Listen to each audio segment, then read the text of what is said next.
to the crime scene to rearrange it and to get rid of evidence, how could William Garretson have lived? And what I have determined is because Cary Grant, who's one of the most famous movie stars in history, was there that night with William Garretson, and Rudy Altobelli used William Garretson as a kind of boy toy for his closeted male movie star friends, and they were having sex on the property when the murders began. And Cary Grant and William Garretson heard the screams, and William Belasco, Cary Grant's agent, has testified to this. They ran out of the property. Cary Grant lived very near to Cielo Drive, and they went back while the murders were happening. Cary Grant never revealed that. His agent, William Belasco, spoke about it after his death.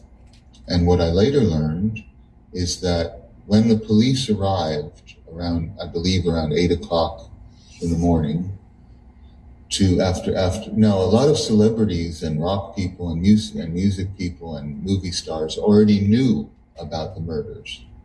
And I get into that in the Manson file in my book. Even before it was reported to the public, word had spread on the rock and roll, drug and sex grapevine that these murders had happened. And a lot of covering up of it had already gone on.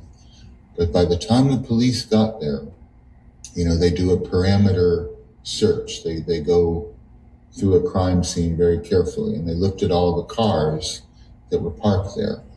And they checked, okay, this car is registered to Thomas Cummer, who is Jay Sebring. This car is to Abigail Folger. And Sharon Tate, one of the reasons of the tragedy of her death is she was not supposed to be there that night, but her car was being repaired. And when they checked to see if the coast was clear, she had a replacement car, so they thought she wasn't there.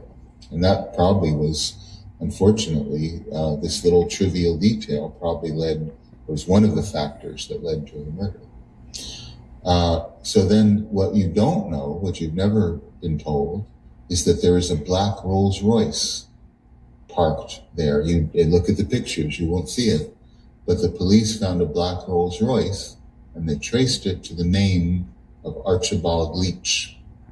And Archibald Leach is the name of Cary Grant.